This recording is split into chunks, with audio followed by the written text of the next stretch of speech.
Hello and welcome back to my channel, guys. The topic for today's video is going to be the Mandalika test day 1. So yes guys, after the Sepang test, the next stop for MotoGP is going to be the Mandalika test. Mandalika is a track that is located in Indonesia, and this is the first time that MotoGP is going to Indonesia. So guys, let me tell you a little about the Mandalika circuit. It is a circuit that is actually a street circuit. So it is not really suitable for motorcycles that have really high horsepower. I'm not saying it does not help those motorcycles with high horsepower. Obviously it helps, but it's not very useful. It is a very technical form of circuit, and it does not really have those curves and corners that are really fast, and fast flowing curves and corners is not something that you see. So guys, that is a brief overview of how the Mandalika circuit is. So guys, as the testing began on day 1, it was almost immediately red flagged because of track conditions. What had happened was the track had become really dirty due to the overnight rain, and it had to be cleaned. So that took some time, and later on the session was restarted, and 45 minutes were added to the session timing so that riders could make up for the lost time. Also guys, at the end of the day, you have your fastest rider on the Mandalika circuit, which is Paul Espargaro, who set a lap time of 1 minute 32.466 seconds, and this is faster than the fastest lap of the World Superbike Championship. In second place, we have Paul's brother Alex Espargaro on board the Aprilia, and in third place, we have Brad Binder for KTM, which genuinely was a surprise. So now we're going to look at how the manufacturers did and what they did on Mandalika track, and we're not going to be too harsh on them or judge them too much from day 1, because this is the first time that these riders are actually going out on the Mandalika circuit, and the track conditions were tricky. So yeah, so let's begin with Honda.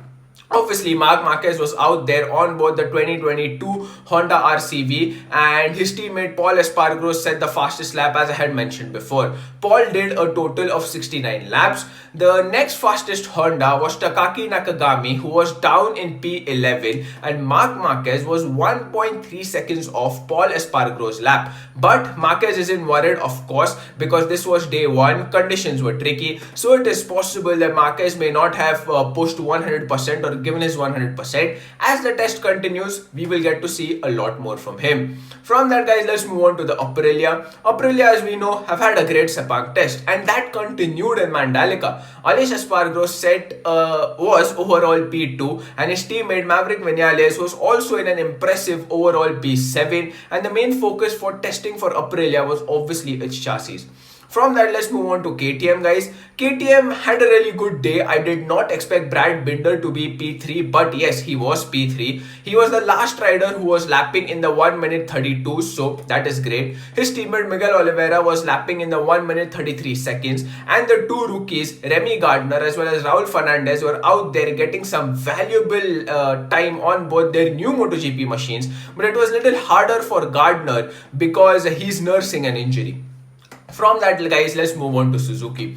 Suzuki has been really impressive in the Sepang test, and we know that this new bike they have gotten for the 2022 season is a massive improvement over the previous bike. So guys, Alex Rins and Joan Mir had a great day today. Alex Rins finished overall in P4 and Mir finished overall in P8, and Mir's crew chief Frankie Carcardi went on and talked to Simon Crafar, and he said that the new Suzuki is a significant improvement. And yes guys, we completely agree. We have seen that in the Sepang test.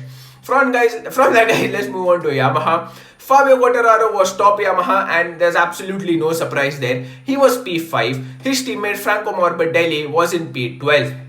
Franco, what he needs to do is just get in more laps on the Yamaha, give him some more time, and he is doing exactly that, getting in more laps on the Yamaha. And Andrea Dovizioso on board the satellite Yamaha was in P9, and he's a rider who also needs to get some laps in and actually adapt to his Yamaha, because it's not really easy to get used to it, and Dovi was out there putting in the work, putting in the laps, and he was overall P9. From that, let's move on to the final manufacturer for today guys, which is Ducati. Miller was the top Ducati in P6. Also, the only other Ducati in the top 10 was Jorge Martin in P10. And guys, the rider who did the maximum number of laps today was your Pramac Racing rider Johan Zarco, who did a whopping 96 laps today. That's a lot of work put in by Zarco, and he finished overall in P13.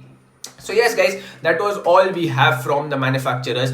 Guys, the main issue today on day one was that the track conditions were really tricky because of the rain overnight. So we couldn't really understand as to who is doing what. And once the track conditions become a bit more predictable, we can see lap times getting much more faster and many more riders actually giving their 100%. As of now, day one was not really productive in Mandalika, but we got to know the new circuit. We got to see the new riders and the new bikes and everything on the circuit. So yeah, that was the good part. But really hoping for the day 2 and day 3 to be much better than this. So yes, fingers crossed.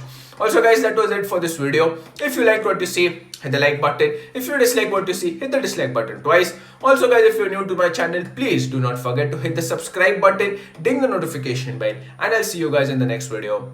Bye bye.